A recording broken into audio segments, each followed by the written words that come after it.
Welcome to my channel, a place that brings your story about the love of a mafia boss. Now let's listen. The fluorescent lights of the diner buzzed overhead like angry wasps, casting a sickly yellow glow over the cracked vinyl booths and coffee-stained countertops.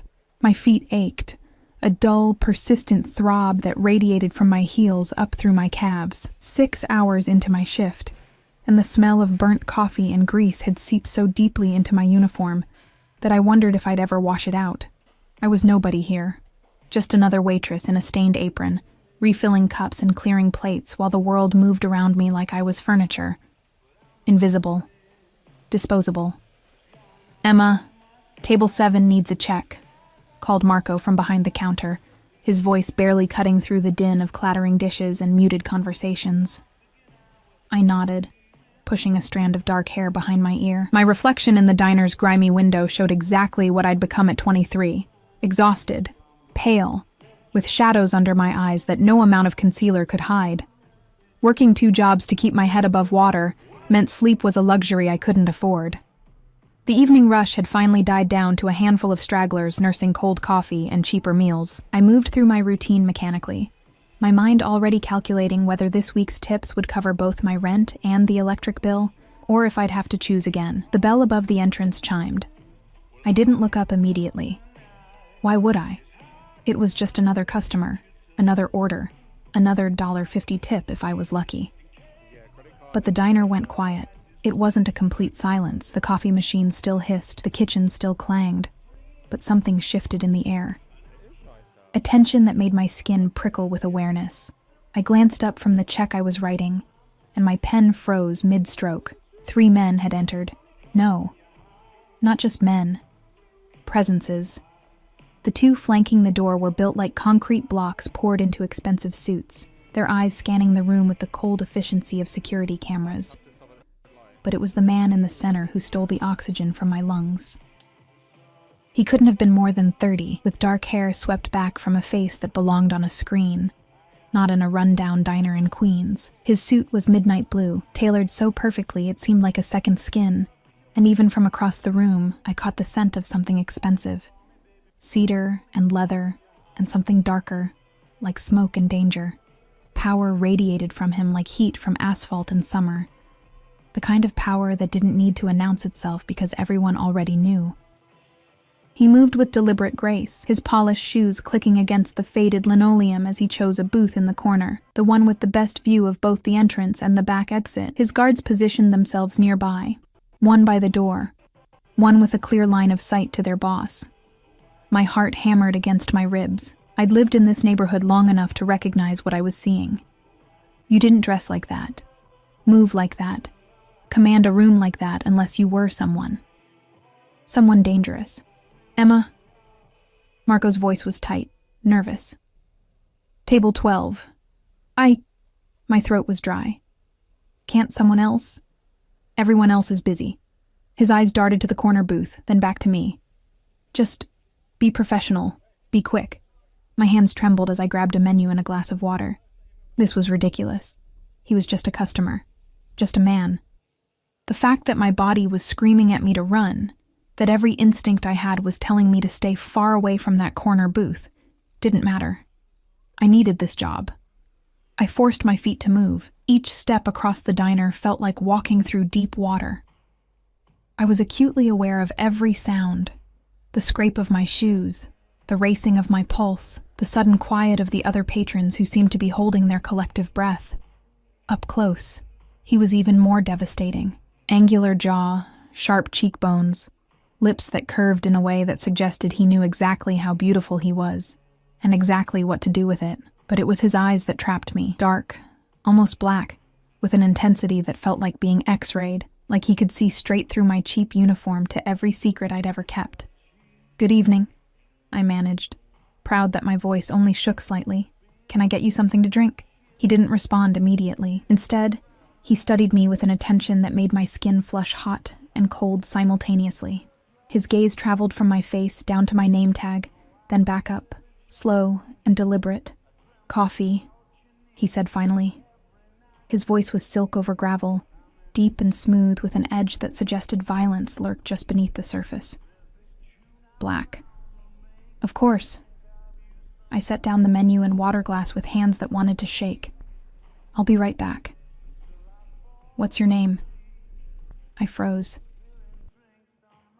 He could clearly see my name tag, pinned crookedly to my uniform. Emma Martinez, in faded plastic letters. Emma? I said quietly. Emma. He repeated it like he was tasting it, rolling it around in his mouth. How long have you worked here, Emma? This wasn't normal customer conversation. The way he asked, it wasn't small talk. It was an interrogation wrapped in velvet. 6 months, I answered, desperate to escape back to the safety of the counter. I'll get your coffee. I turned to flee, but his voice stopped me. You go to NYU, don't you? Psychology program. My blood turned to ice. How did he know that? My mind raced through possibilities, each more terrifying than the last. I'd never seen him before. I was certain of that. A man like him, you didn't forget. How do you? My daughter is in your cohort. He leaned back against the booth, completely relaxed, despite the bomb he'd just dropped. Sophia Valentino. The world tilted sideways. Sophia. Sweet. Bubbly Sophia, who sat next to me in developmental psychology and loaned me her notes when I had to miss class for my second job. Sophia, whose father she barely mentioned, except to say he was in business and very busy. This was Sophia's father, this man who looked like he'd stepped out of a fever dream, who commanded rooms and had guards and radiated danger like radiation. This was my friend's father. Oh. The syllable came out strangled. She never mentioned. She doesn't. Something flickered across his face, too quick to read. We prefer to keep our family business private. Family business. The way he said it made those words carry weight beyond their simple meaning. Your coffee, I stammered, backing away. My heel caught on something, a tear in the linoleum I'd stepped over hundreds of times. My arms windmilled, the empty tray clattering from my hands as I pitched backward, my exhausted body unable to compensate quickly enough. I didn't hit the ground. Strong hands caught me, one arm wrapped around my waist, the other steadying my shoulder. The impact of hitting his chest drove the air from my lungs, not from force, but from the solid heat of him, the sudden overwhelming scent of expensive cologne and masculine warmth. Careful, he murmured, his breath ghosting across my ear. For a moment I couldn't move. His arm was still around my waist, holding me against him with a possessive security that my exhausted brain couldn't quite process as threatening. Even though every rational thought screamed that it should be, I could feel his heartbeat against my back. Steady, unhurried, completely controlled while mine was trying to hammer its way out of my chest. His hand, large and warm, splayed across my ribcage just below my breast. Not inappropriately, he'd caught me from falling, nothing more. But the placement, the heat of his palm through the thin fabric of my uniform made my breath catch. I've got you, he said softly, and there was something in his voice, something dark and promising and deeply unsettling. Reality crashed back. I jerked away from him, my face burning with humiliation and something I didn't want to name. He released me immediately, but not before I felt the slight reluctance in how his fingers trailed across my waist. I'm sorry, I gasped, stumbling back. I'm so sorry. I didn't mean... That was completely... You're my friend's father. That's crazy, I blurted out, the words tumbling over themselves in my desperation to establish some kind of boundary, some kind of normal context to what had just happened. This is... You can't... That was completely inappropriate. I mean, not that you did anything wrong, you caught me, but... Inappropriate. He repeated the word like it amused him. One dark eyebrow arched, and his lips curved into something that wasn't quite a smile. Is that what concerns you, Emma? The way he said my name, like it belonged to him now, sent a shiver down my spine that I desperately wanted to blame on the diner's aggressive air conditioning. You're Sophia's father, I said again, as if repeating it would make the situation make sense, would explain why my skin still burned where he'd touched me. She's my friend. This is... crazy, he supplied. And this time he definitely smiled. It transformed his face from dangerously beautiful to something else entirely, something that made my stomach flip. and my knees weaken. Life often is, don't you think? One of his guards appeared at his elbow, murmuring something in rapid Italian. The boss, because that's what he was. I understood that now with crystalline clarity, nodded once, his eyes never leaving my face. It seems I'm needed elsewhere. He stood in one fluid motion, and I had to tilt my head back to maintain eye contact. He was tall, broad-shouldered, and standing this close, I felt impossibly small, fragile. But I'll be back, Emma, for that coffee. It wasn't a question, it was a promise. He reached into his jacket. I flinched involuntarily, some primal part of my brain screaming danger.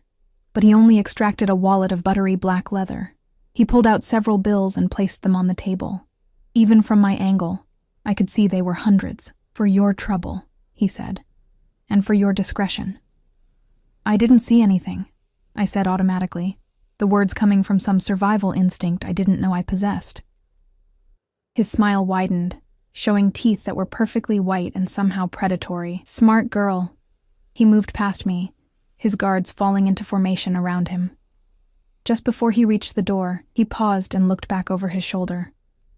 Tell Sophia I said hello. Tell her... His eyes locked onto mine with an intensity that pinned me in place. Tell her I met one of her friends. I think she'd be very interested to know. Then he was gone, the bell chiming cheerfully, as if the last 5 minutes hadn't just tilted my entire world on its axis. I stood frozen in the middle of the diner, my heart still racing, my skin still tingling where he'd touched me. The money sat on the table, $500 bills for a cup of coffee he never drank. Marco appeared at my elbow, his face pale.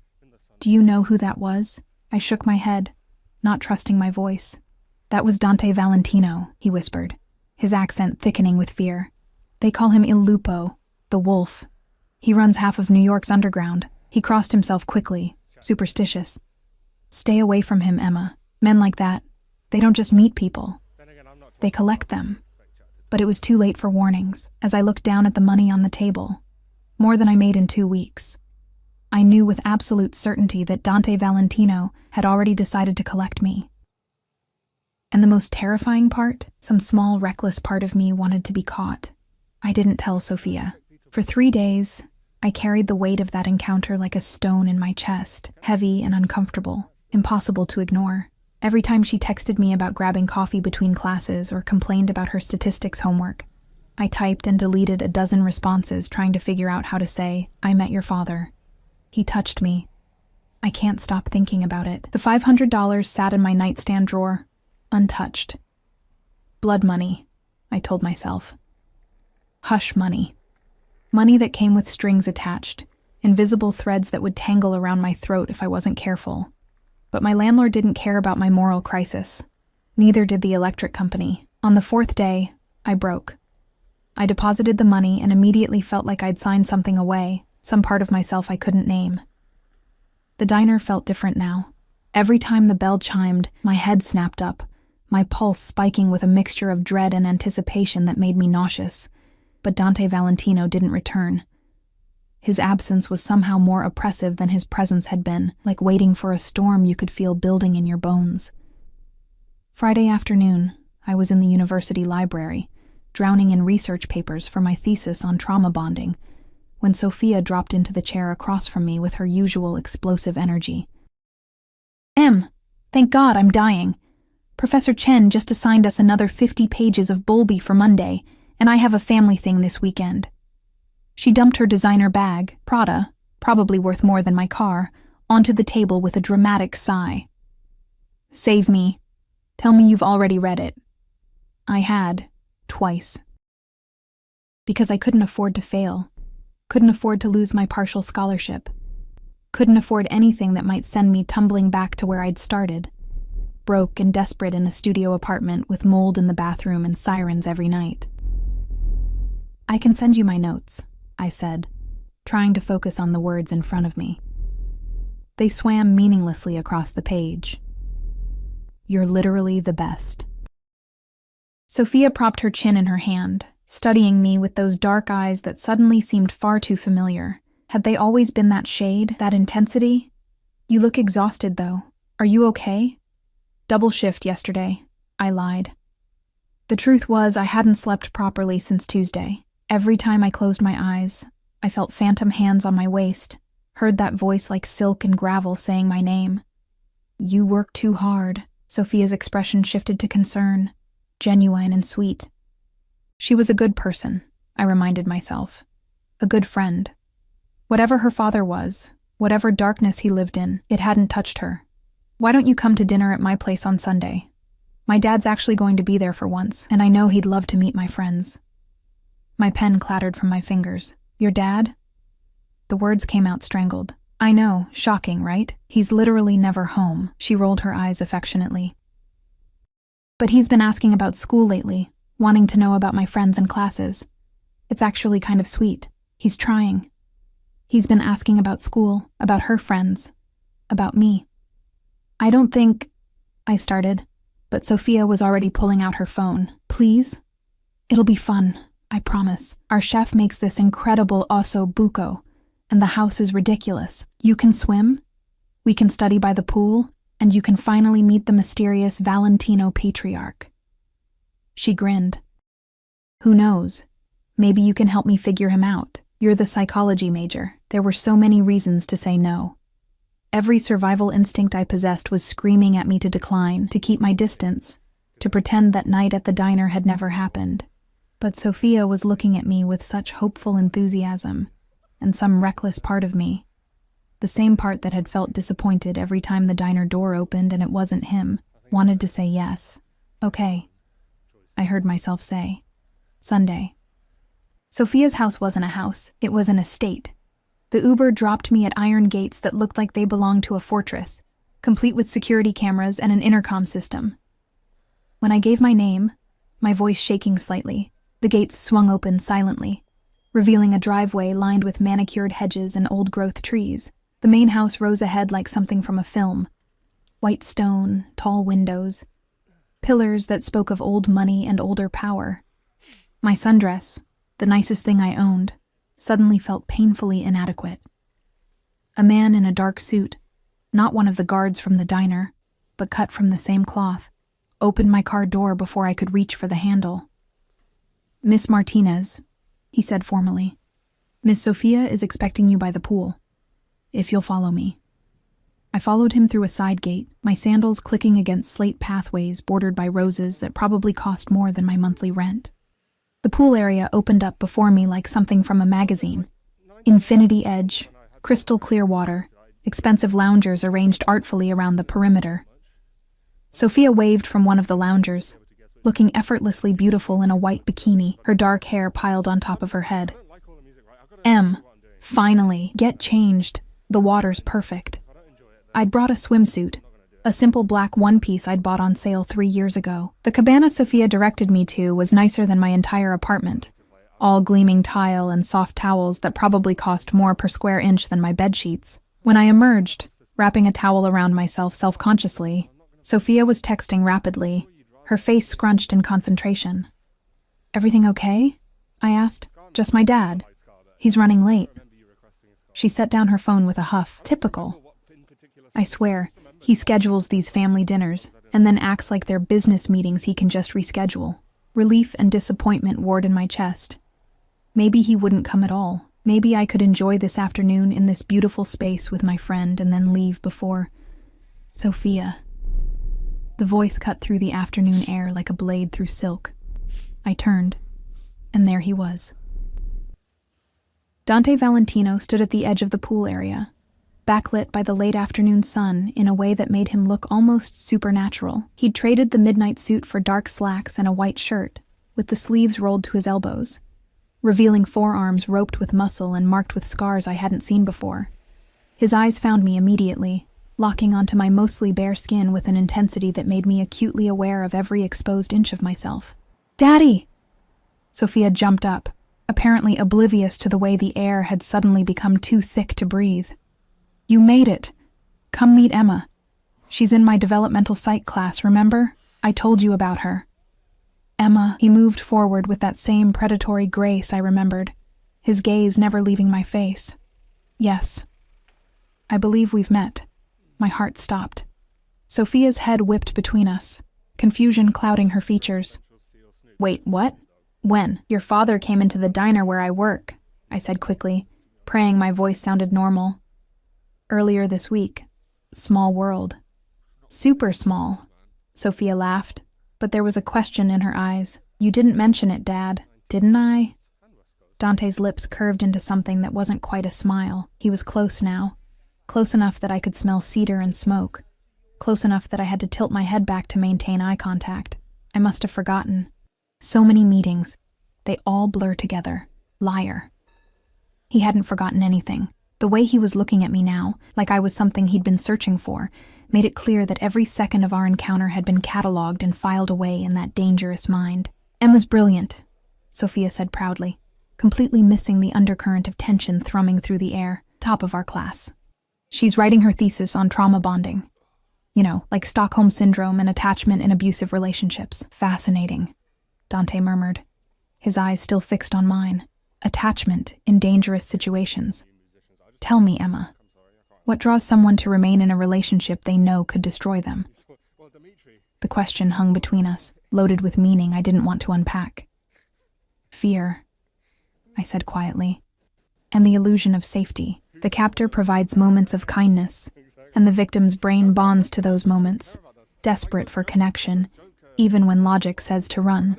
But sometimes, Dante said, taking another step closer, what looks like a cage is actually protection. Sometimes the captor is the only thing standing between the victim and real danger. That's what they all say, I countered, my academic mind engaging despite my racing heart. Every abuser believes they're protecting their victim. It doesn't make it less destructive. Something flashed in his eyes. Approval, maybe.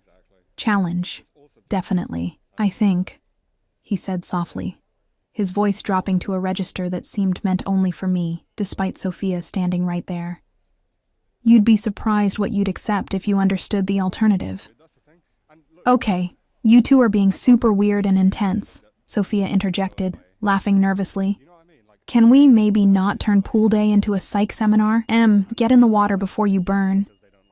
Dad, stop being intimidating.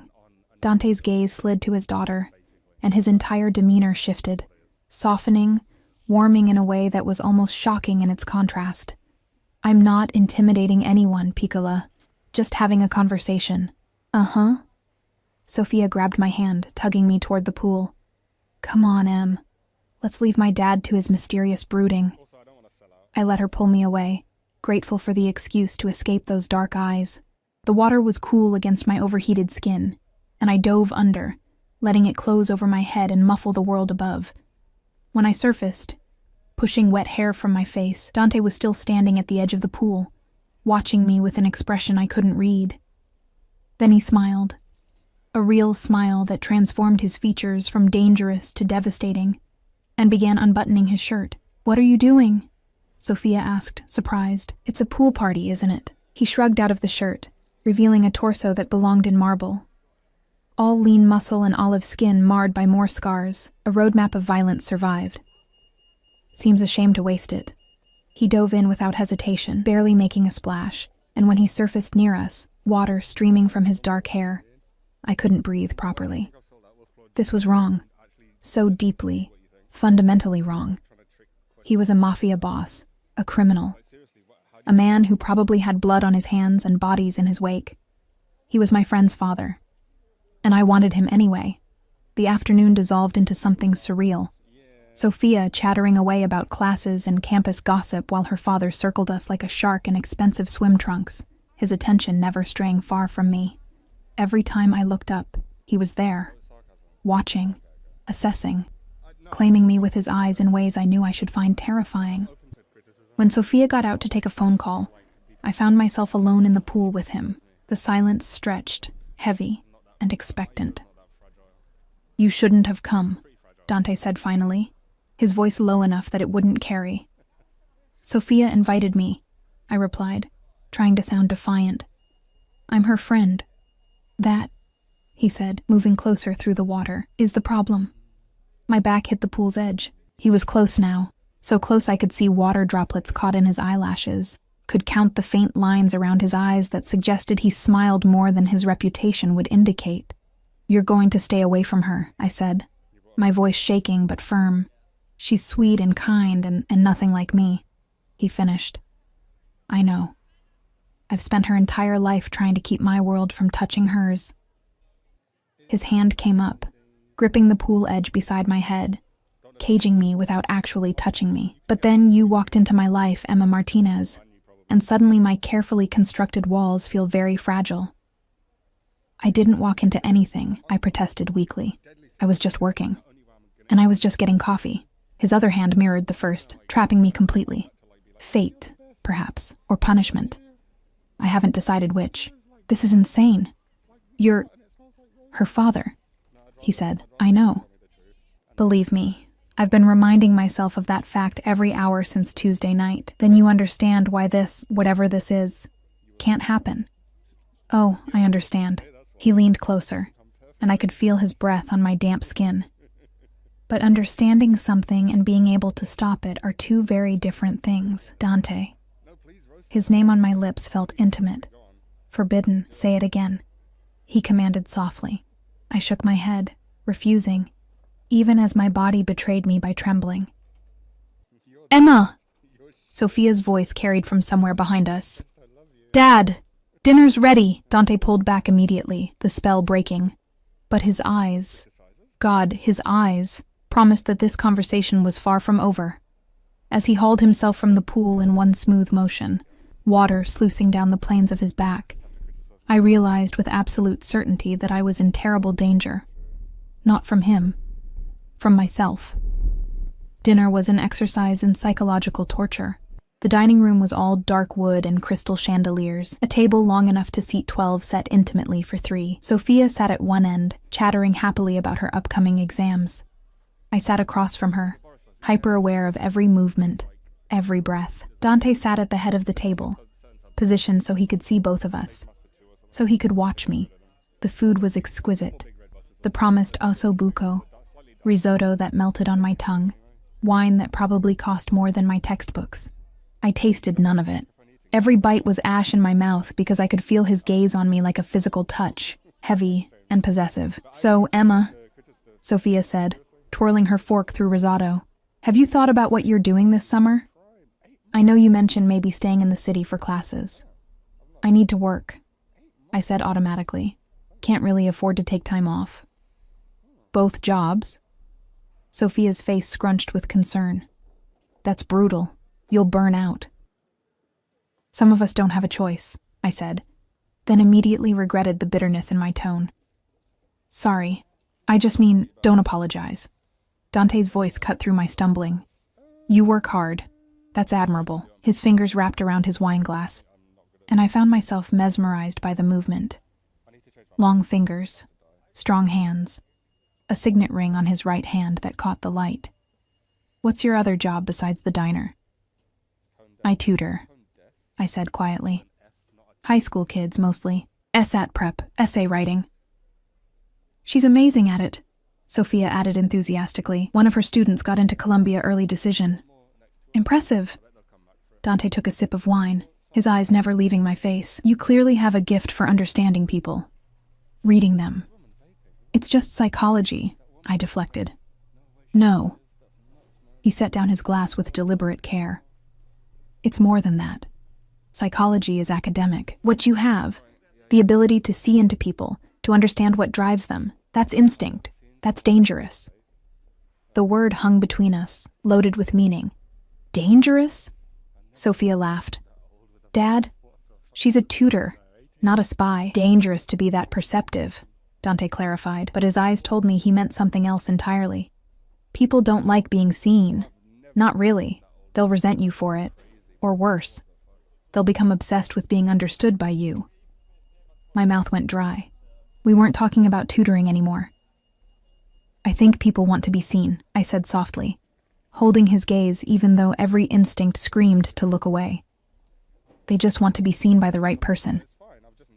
Something flickered across his face, raw and hungry, and quickly shuddered. "Emma's practically a workaholic," Sophia said, oblivious.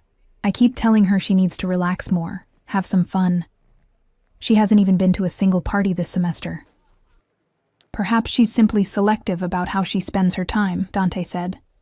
Quality over quantity. Or maybe she's scared, Sophia teased gently. Come on, Em. Live a little. You're 23, not 40. I live plenty, I protested. But it sounded weak even to my own ears. The truth was, I was terrified. Terrified of losing control, of making mistakes I couldn't afford, of becoming like my mother, desperate and dependent on men who promised protection, but delivered pain. What are you afraid of, Emma? Dante asked. And the question felt like a hand reaching into my chest to wrap around my heart. Nothing, I lied. Everyone's afraid of something. He leaned back in his chair, the picture of casual power. The question is whether that fear controls you, or whether you control it. And which one are you? The question escaped before I could stop it. Bold and reckless and deeply inappropriate. Sophia's eyes widened. But Dante smiled, slow and predatory. I thought you were good at reading people. What do you think? I thought he was a man who'd taken his fears and forged them into weapons. I thought he was someone who'd decided long ago that being feared was safer than being vulnerable. I thought he was dangerous and damaged and probably damned. I thought I should run. I think, I said carefully, that fear and control aren't mutually exclusive. I think the most dangerous people are the ones who've learned to weaponize their fear. His smile widened, showing teeth. Smart girl. There it was again. Those same words from the diner, delivered like praise and promise and threat all wrapped together. Okay, this is getting weird again, Sophia announced, pushing back from the table. I'm going to get dessert. You two play nice while I'm gone. The moment she disappeared through the kitchen door, the temperature in the room seemed to drop 10 degrees. Dante stood, moving around the table with that liquid grace that reminded me of big cats right before they pounced. He stopped behind my chair, close enough that I could feel the heat of him against my back. You need to stop coming around, he said quietly. Sophia's my friend. I know. His hand came to rest on the back of my chair, knuckles brushing my bare shoulder. I jerked at the contact, electricity racing down my spine. Which is precisely why this is a problem. I haven't done anything, I protested, my voice barely above a whisper. You exist. His thumb traced a small circle on my shoulder blade, the touch so light I might have imagined it. You sit in my house, in my pool, at my table, and you exist in a way that makes me want things I have no right to want. My breath caught. Then don't you think it's that simple? He leaned down, his lips near my ear. You think I haven't tried? I've built an empire on control, Emma. I've done things that would give you nightmares. I've hurt people, killed people, destroyed lives without losing a single night's sleep. His breath was warm against my neck. But you, a girl in a diner uniform who spilled nothing and broke nothing, you've haunted me for 4 days straight. Stop, I whispered. But I wasn't sure if I was talking to him or myself. I should. His hand moved from my shoulder to my neck, fingers spanning my throat with terrifying gentleness. Not choking, not threatening, just holding, claiming. I should send you away and never let you near my daughter again. I should make sure you understand that my world would eat someone like you alive. Then why don't you? My heart was hammering so hard I was sure he could feel it through my skin. Because I'm a selfish bastard. His thumb stroked along my jaw. Because I look at you and see something I haven't seen in 15 years. Something clean and bright and unbearably fragile. And instead of protecting you from myself, all I can think about is keeping you. I'm not a thing to be kept, I managed, though my voice shook. No, he agreed. You're a person. A brilliant, stubborn, beautiful person who should have better sense than to let a monster touch her. His hand tightened slightly on my throat. Not painful, but possessive. But you're not pulling away, are you, Emma? I wasn't. God help me, I wasn't. Sophia is my daughter, and I love her more than my own life, he said fiercely. Which is why this, whatever this is, can never go further than this room. Do you understand me? I nodded, not trusting my voice. But I need you to understand something else. He turned my chair around with one hand, forcing me to face him. He crouched down, bringing us eye to eye, his hands on the armrests caging me in. I don't share. I don't play games, and I don't do casual. We're not doing anything, I said, but it sounded like the lie it was. Not yet. His eyes searched mine with an intensity that felt like drowning. But we will. Maybe not today, maybe not this week, but eventually, you're going to stop fighting this, and when you do, when you finally admit that you feel this too, I'm going to take you.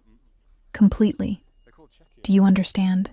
You're insane, I breathed. Probably. He reached up, tucking a strand of hair behind my ear with unexpected tenderness. But I'm also patient. And I always get what I want, Emma. Always. Found it. Sophia's voice echoed from the kitchen. Dante was across the room and back in his seat before I could blink, his expression smoothly neutral as his daughter emerged with tiramisu. Sorry. Our housekeeper reorganized everything, Sophia said cheerfully, setting down plates. You guys okay? You both look flushed. Just warm, I said quickly. Maybe I got too much sun. Dante said nothing, but when I risked a glance at him, he was watching me with an expression that made promises his words hadn't. I left immediately after dessert, claiming an early shift at the diner. Sophia hugged me goodbye, making me promise to come back soon. Dante shook my hand. Perfectly appropriate, perfectly normal. Except his thumb pressed against my pulse point, counting my racing heartbeat like he was memorizing it. It was a pleasure seeing you again, Emma, he said formally, but his eyes said mine. The Uber ride home was a blur. I stumbled into my tiny apartment, locked the door, and collapsed against it, my entire body shaking. This was impossible, unsustainable, insane. He was a criminal, a killer, my friend's father, and I wanted him with an intensity that terrified me more than anything he'd said. My phone buzzed. Unknown number. Unknown. You forgot your towel. I'll have it returned to you. My heart stopped. How did he get my number? Unknown. Don't look so worried. I have resources. Use them to know you got home safely. Unknown. Sleep well, Emma. Dream of better men than me. I stared at the messages, my thumb hovering over the delete button. I should block him. Report him. Tell Sophia everything and run as far from the Valentino family as possible. Instead, I saved his number. And late that night, when I couldn't sleep, when my skin still burned where he'd touched me, I typed out a message I would never send. I'm trying to dream of better men. But you're the only one who appears. I deleted it before I could do something catastrophically stupid, but I didn't delete his number. Monday morning, I was running late for my shift at the diner. My mind still foggy from another sleepless night. I'd managed to avoid Sophia all day Sunday, claiming illness via text. It was cowardly, but I needed time to think, to process, to figure out what I was going to do about the fact that I couldn't stop thinking about her father's hands on my throat. I was so distracted that I didn't notice the black SUV following me until it pulled up to the curb beside me. The back window rolled down, and my stomach dropped. Dante Valentino sat in the back seat, looking impossibly crisp in a charcoal suit despite the early hour. Get in. I have work, I said, proud that my voice only shook slightly. Call in sick. I can't just... Emma. His voice dropped to that dangerous register that made my knees weak. Get in the car. We need to talk. We have nothing to talk about. Wrong. He opened the door from the inside, a clear command. We have everything to talk about, but I'd prefer not to have this conversation on a public street. I should have walked away. Should have told him to leave me alone, to respect boundaries, to stop whatever this was before it started. Instead, I got in the car. The door closed behind me with a sound like a cell door slamming shut, and as the SUV pulled away from the curb, I realized I'd just made a choice I could never take back. Dante's hand found mine in the darkness of the back seat, his fingers interlacing with mine possessively. Where are we going? I whispered. Somewhere we can be honest, he said. No daughter. No witnesses. Just you and me, and the truth neither of us wants to admit. The truth was, I was already his. I just hadn't admitted it yet. The SUV wound through Manhattan with purpose, leaving behind the familiar chaos of my neighborhood for streets I'd only seen in movies. Tree-lined, quiet, dripping with old money. My hand remained clasped in Dante's, his thumb tracing absent patterns on my palm that made concentration impossible. "Where are we going?" I asked again, when the silence became unbearable. "Somewhere safe." His eyes never left the window, scanning the streets with practiced vigilance. "Somewhere we won't be interrupted." The car pulled up to a building of gray stone and Art Deco elegance, a pre-war apartment building that screamed exclusivity. The doorman nodded respectfully as Dante's driver opened our door, and I felt impossibly small and out of place in my diner uniform and worn sneakers. Dante's hand pressed against the small of my back, guiding me through a lobby of marble and mirrors, into an elevator lined with mahogany. The operator, an actual elevator operator, pressed the button for the penthouse without being told. "You're not going to murder me, are you?" I tried to joke, but my voice cracked on the words. Dante's expression was unreadable. "If I wanted you dead, Emma, you'd already be gone. What I want from you is far more complicated." The elevator opened directly into an apartment that stole my breath. Floor-to-ceiling windows overlooked Central Park, the morning light spilling across hardwood floors and minimalist furniture that probably cost more than I'd earn in 5 years. Everything was cream and charcoal and clean lines, beautiful and cold, like a museum exhibit of how rich people lived. "Is this where you live?" I asked, moving to the windows because looking at the view felt safer than looking at him. "One of my properties. I use it when I need privacy." He shrugged out of his suit jacket, draping it over a chair with careless elegance. "Sophia doesn't know about this place. Neither does anyone else who matters. Except me," I said quietly. "Except you." He moved behind me, close enough that I could feel his heat. "Do you understand what that means, Emma? Bringing you here?" I shook my head, not trusting my voice.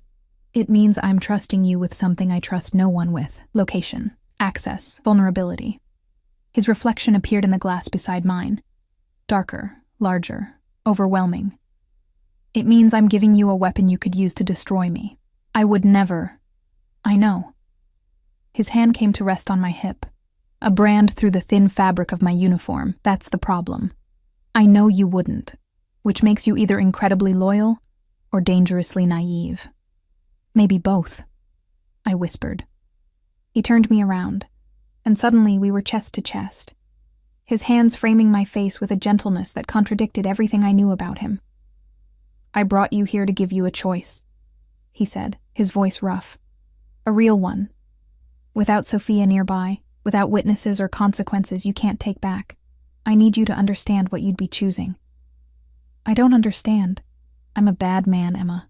His thumbs stroked my cheekbones, and I shivered. "Not complicated, not misunderstood, genuinely bad. I've killed people, not in self-defense, not in war. I've ordered executions. I've destroyed families, businesses, lives. I traffic in violence and fear, and I'm good at it." His eyes searched mine with desperate intensity.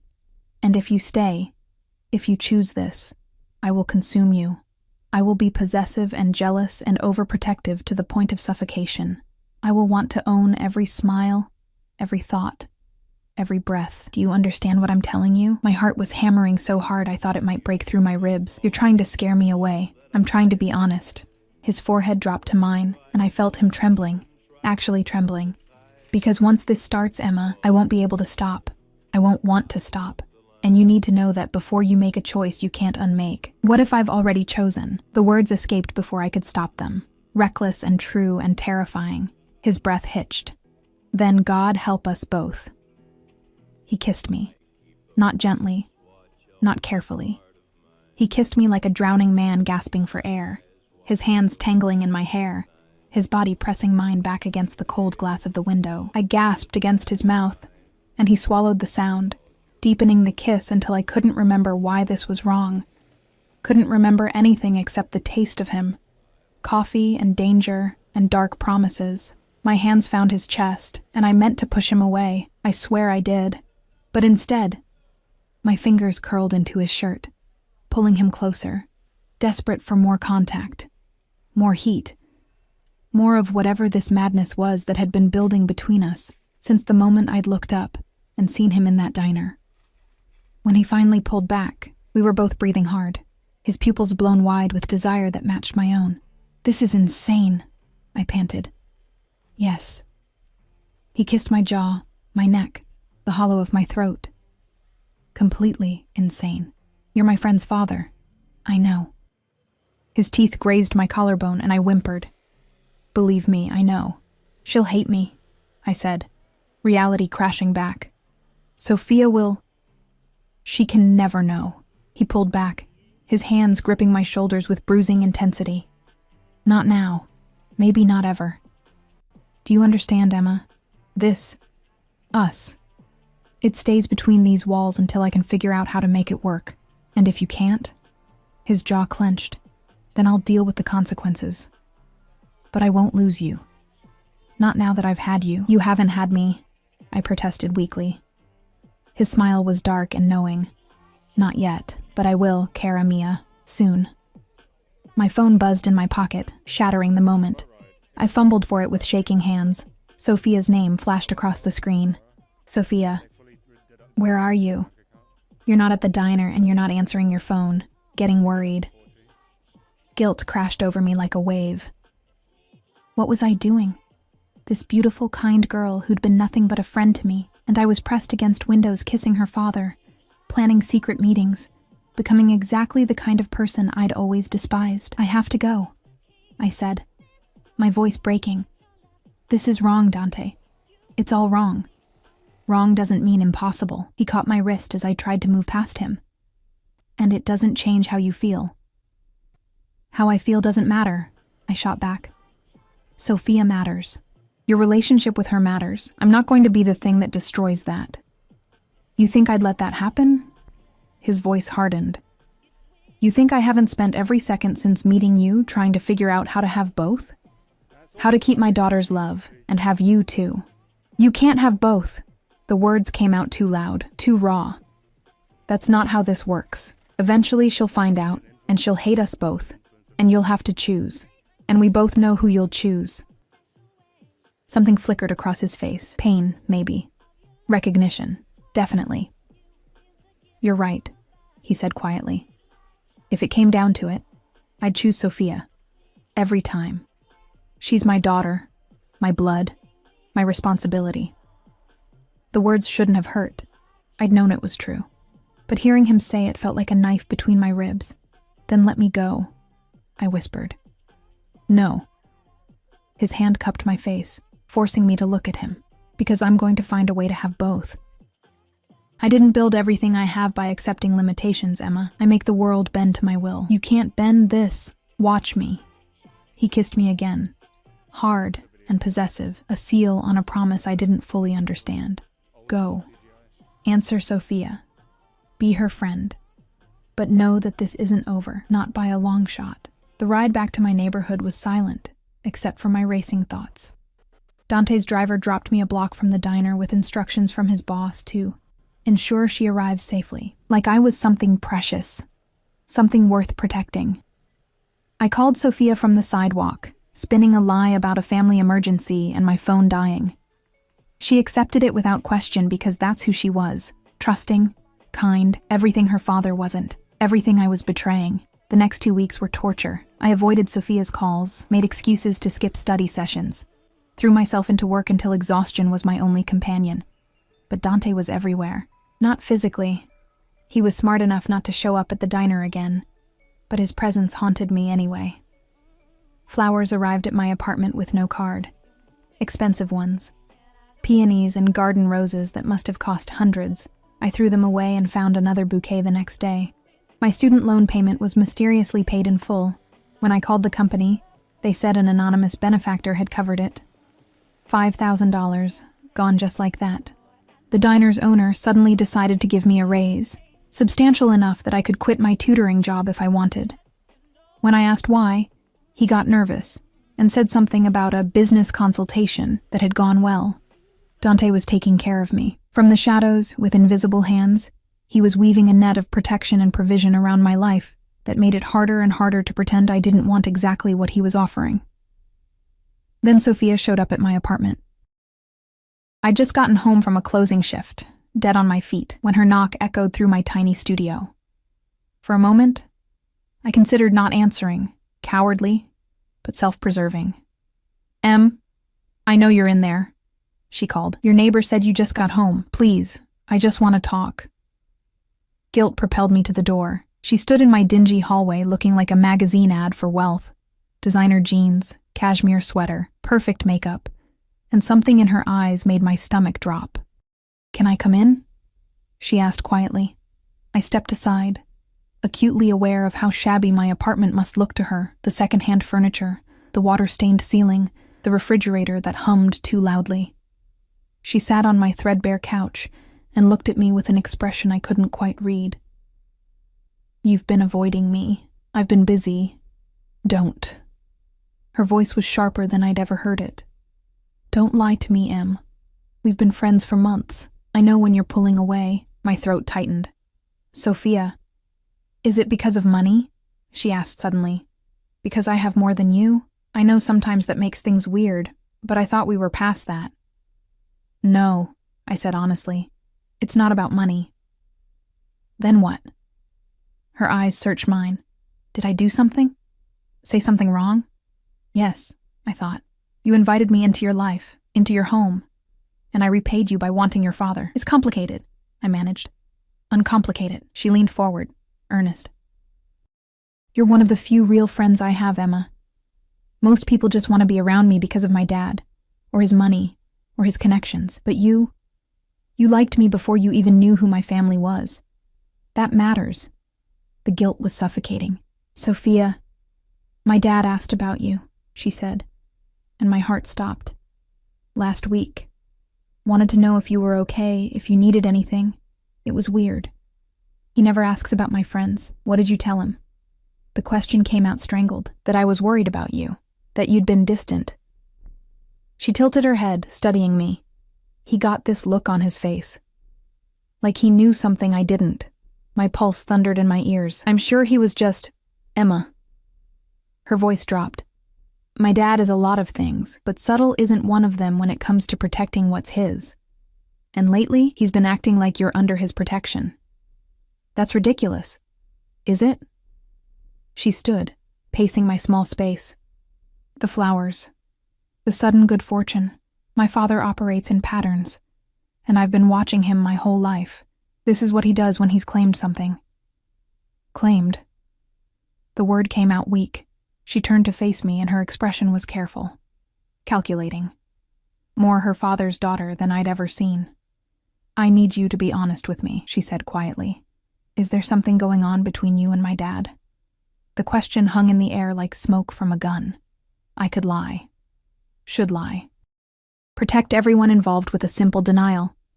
But looking into Sophia's eyes, intelligent, knowing, already suspicious, I knew the lie wouldn't hold. "Yes," I whispered, and watched her face crumble. The silence that followed my confession was deafening. Sophia stared at me like I'd struck her, her face cycling through emotions too quickly to track. Shock, hurt, disgust, confusion. "How long?" Her voice was barely audible. 2 weeks. Not even that. I wrapped my arms around myself, feeling exposed. "Nothing's really happened, we've just what?" She laughed, bitter and harsh. "Just kissed?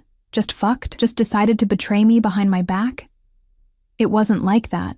"Then what was it like, Emma?" She whirled on me, and I'd never seen her like this, fury making her beautiful face sharp and cold.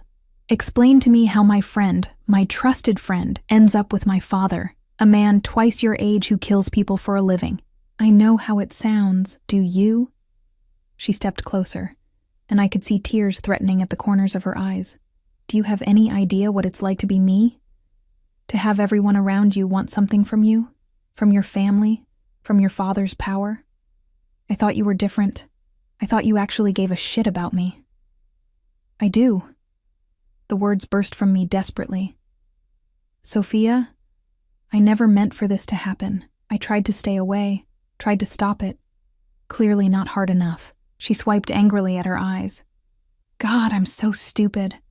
The way he looked at you at dinner, the questions about you. I saw it and I ignored it because I trusted you both. Shame burned through me like acid. I'm sorry. I'm so sorry. Sorry doesn't fix this. She grabbed her purse, heading for the door. I need to think. I need to not look at you right now. Sophia, please. She paused at the door, her back to me. My father destroys everything he touches, Emma. Everyone who gets close to him ends up dead, or damaged, or wishing they were. I've watched it my whole life. She looked back over her shoulder, and the pity in her eyes was worse than her anger. You think you're special? You think you'll be different? You're just the newest thing he wants to possess. The door slammed behind her, and I collapsed onto the couch, my entire body shaking. What had I done? What had I thrown away for a man I barely knew? For feelings I couldn't explain? For a connection that defied every rational thought? My phone buzzed. Dante. Sophia just called. She knows. Come to the penthouse. Now. Me. I can't. I've done enough damage. Dante. Emma. This isn't a request. Me. I'm done. This was a mistake. All of it. 3 minutes later, someone was pounding on my door. I knew who it was before I opened it. Dante stood in my hallway looking like barely controlled violence, jaw clenched, eyes blazing, still in a suit that suggested he'd come straight from whatever criminal empire he'd been running. Move, he commanded, pushing past me into my apartment. You can't just... I can do whatever I want. He rounded on me, and I backed up instinctively. What the hell were you thinking, telling her? She asked. She knew something was going on. So you confirmed it? He ran a hand through his hair, the first crack in his composure I'd ever seen. Do you have any idea what position you've put me in? Put us both in? There is no us, I shouted, my own temper finally breaking. There never was. This whole thing is insane. You're insane if you think this could ever work. It was working until you opened your mouth. It was a lie. Tears burned my eyes. We were lying to someone we both care about, sneaking around like criminals. I am a criminal, he shot back. That's the point you keep missing, Emma. This is who I am. I don't do things the right way, the clean way, the way that makes everyone comfortable. I take what I want, and I make it work. Well, you can't have this, my voice broke. You can't have me and your daughter's love and everything else you want. The world doesn't work that way, no matter how powerful you are. Watch me. He grabbed my wrist, pulling me closer. You think I'm going to let you walk away? After everything? You don't have a choice. I always have a choice. His other hand cupped my face, forcing me to meet his eyes. And I choose you. I choose this. Whatever it takes. Even if it costs you, Sophia. The question hung between us, and for the first time, I saw real fear flicker across his features. It won't come to that, he said.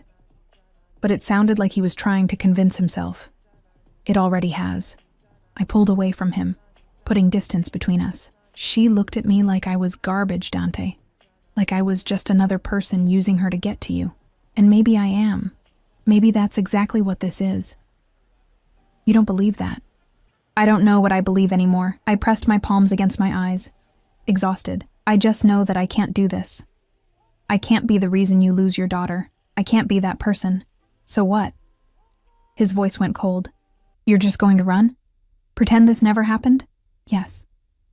The word tasted like ashes. That's exactly what I'm going to do. I won't let you. You don't own me, I said quietly. No matter how much you want to, no matter how many flowers you send, or bills you pay, or lives you rearrange, you don't own me. Something dangerous flashed in his eyes. You think I've been trying to own you? Emma, if I wanted to own you, you'd already be mine. What I've been doing is courting you, showing you what I can provide, what I can give you. But you're right. I don't own you. He moved closer, predatory. Yet. There is no yet. His phone rang, cutting through the tension. He glanced at the screen and cursed viciously in Italian. I have to take this, he said, his jaw tight, but this conversation isn't over. He answered in rapid Italian, his voice dropping to that dangerous tone I'd heard once before. Whatever he was hearing made his expression darken, and fear skittered down my spine. He ended the call and looked at me with an intensity that stole my breath. Get your things, he said quietly. You're coming with me. What? No. Emma. He grabbed my shoulders, and genuine fear flickered in his eyes. That was my security team. Someone's been asking questions about you, taking photographs, following you. My blood turned to ice. What are you talking about? I have enemies, dangerous ones. And now that you've been seen with me, at my home, in my car, you're a target. His hands tightened on my shoulders. I need to keep you safe until I can figure out who's behind this.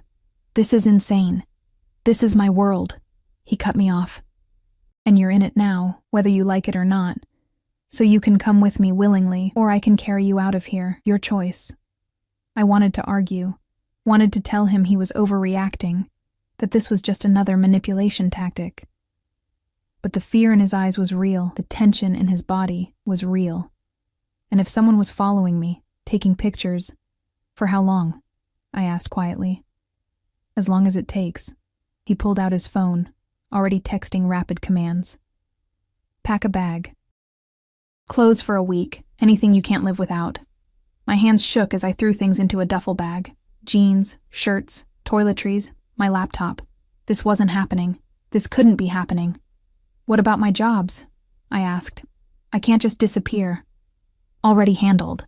The diner's been told you had a family emergency. Your tutoring students are being reassigned. He was all business now, dangerous and efficient. Your rent for the next 3 months is paid. Nothing will fall apart while you're gone.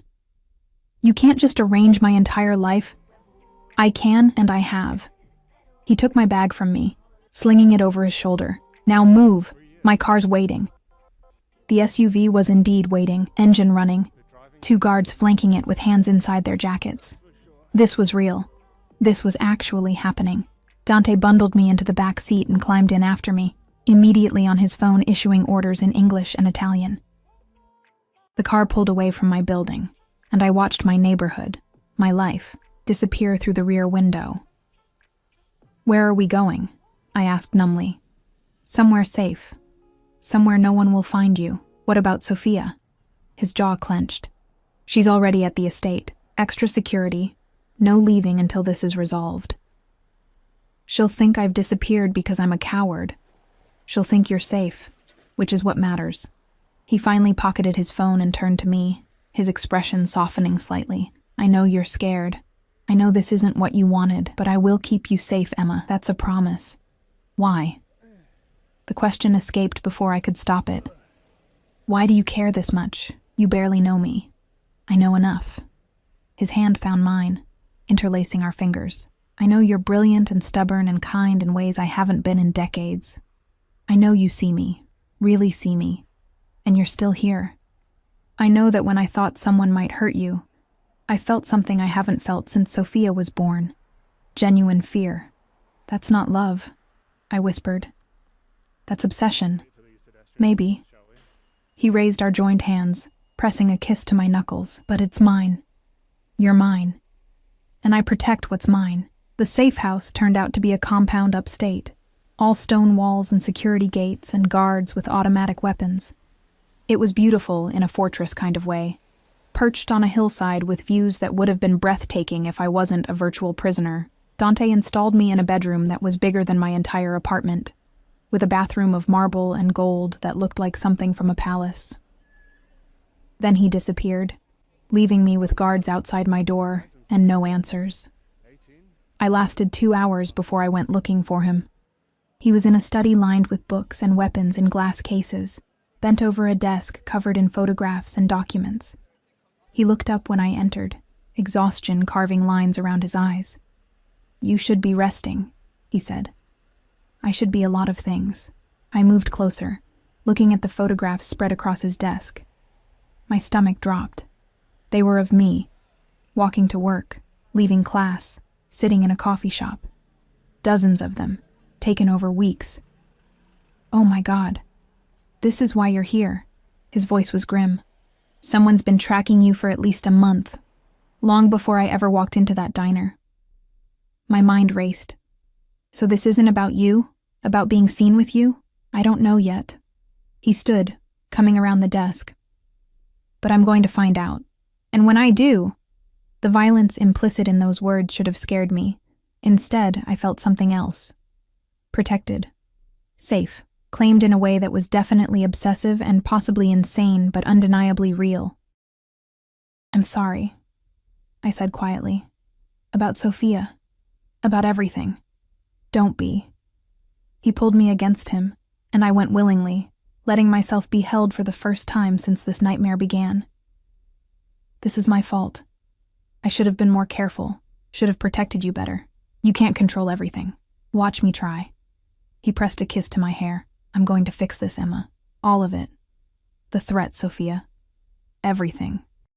I'm going to make it so you can have your life back and still be mine." "That's impossible."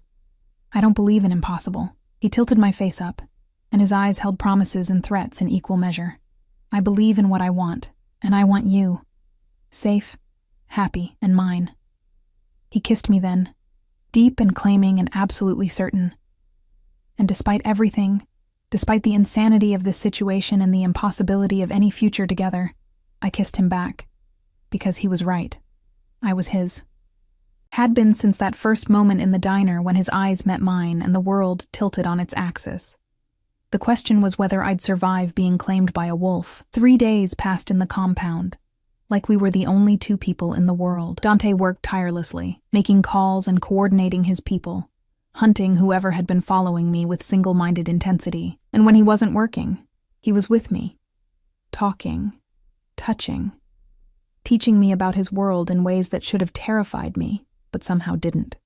On the 4th day, Sophia showed up. I was reading on the terrace when I heard her voice echoing through the halls, demanding to see me. Dante tried to intercept her, but she pushed past him, emerging onto the terrace with fury in her eyes. "You," she said, pointing at me. "We need to talk." Dante moved to intervene, but I shook my head. "It's okay. I owe her this." He hesitated, then nodded. "I'll be inside. You need me, you call." When we were alone, Sophia sat in the chair across from me, her posture rigid. For a long moment, neither of us spoke. "I've been thinking," she said finally, "about you and my dad, about how furious I am, how betrayed I feel." She paused. "But also about how I've never seen him look at anyone the way he looks at you." I blinked, surprised. "Sophia, let me finish." She held up a hand. "My mom left when I was 5. Did you know that? She couldn't handle his world, couldn't handle what he was. Since then, it's been just us. He's been father and mother and protector and everything, and he's never let anyone close. Never. I didn't know," I said softly. "He's been alone for 15 years, Emma. By choice. Because keeping people at a distance kept them safe, kept me safe." Her eyes met mine, still hurt but softer now. "And then you walked into that diner, and I watched him crack open in ways I didn't think he was capable of anymore." Tears pricked my eyes. "I never meant to hurt you. I know." She sighed, looking suddenly older than her 22 years. "And I know my dad. When he wants something, he doesn't let go. Which means you're not going anywhere, whether I like it or not. If you can't accept this, I'll walk away," I said, meaning it. "You're more important. To him or to you?" she challenged. "Both." She studied me for a long moment, then shook her head. "You really mean that, don't you?" "Yes." "Which is probably why he's so obsessed with you." A ghost of a smile crossed her face. "You're the first person who's ever chosen me over him, even knowing what he can give you, what he can do for you. You'd still walk away from me. You're my friend," I said simply. "And he's what? Your lover? Your boyfriend? Your mobster sugar daddy?" The words were bitter, but there was less venom in them now. Honestly, I don't know what he is. I looked down at my hands.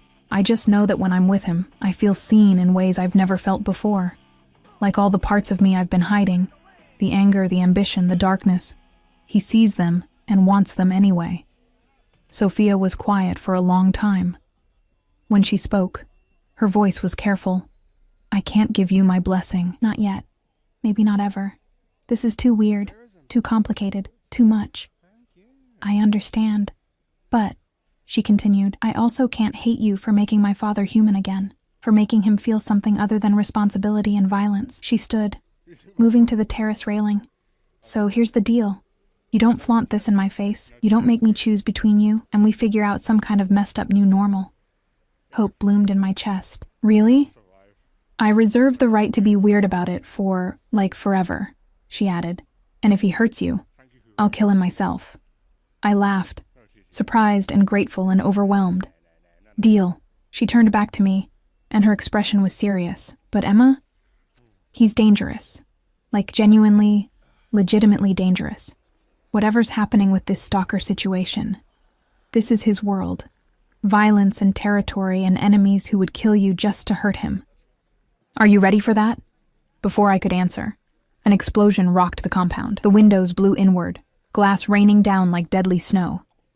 I threw myself over Sophia instinctively, covering her as shouts erupted from inside the house.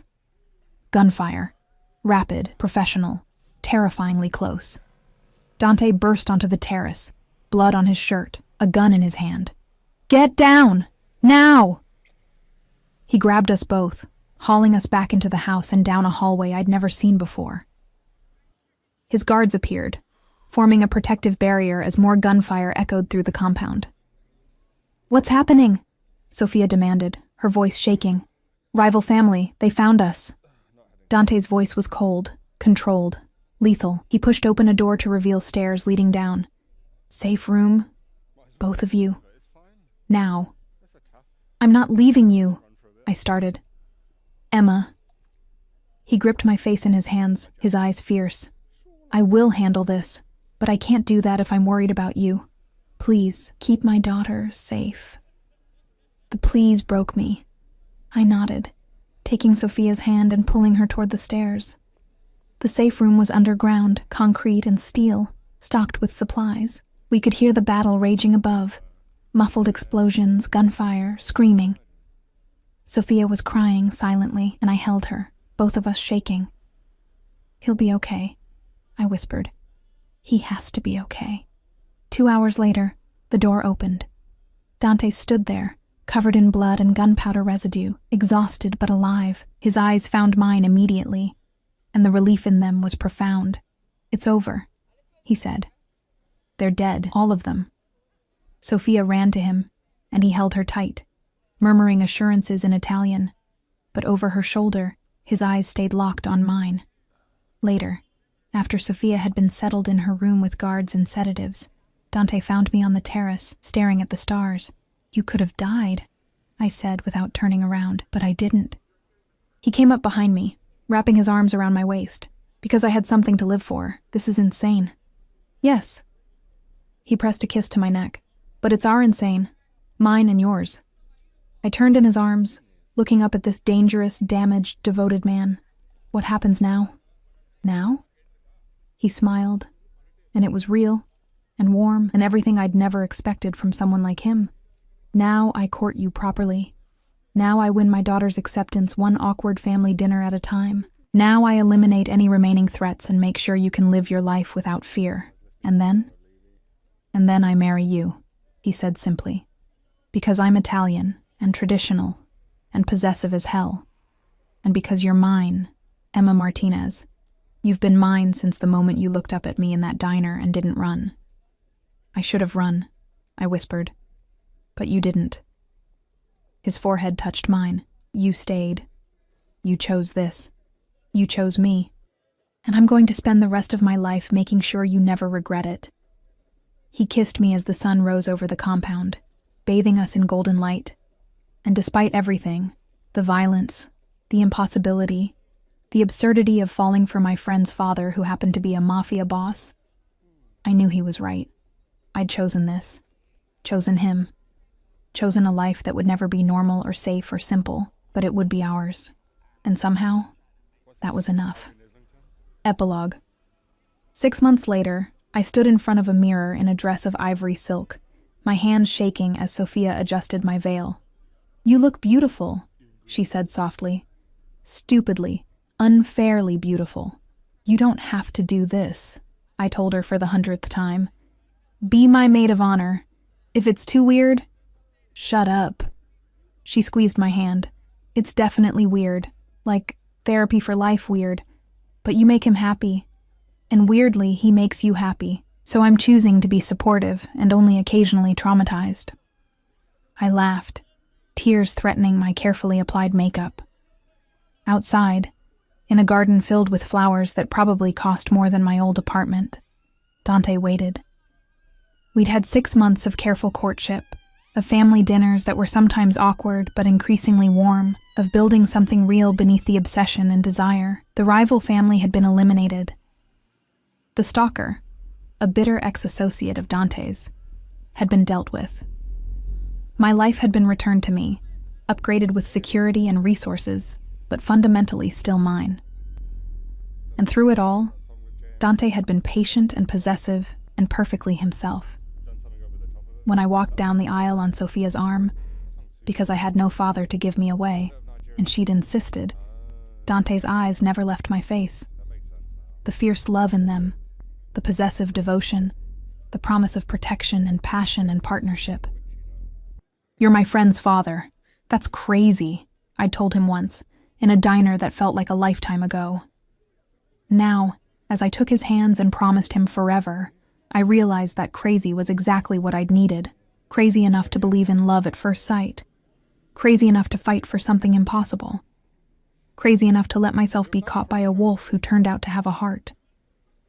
"I love you," he whispered as he slid the ring onto my finger.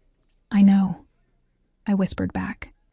That's the craziest part of all. And when he kissed me, sealing vows that defied logic and probability and every rule I'd ever lived by, I knew with absolute certainty that I'd made the right choice, because some cages weren't prisons.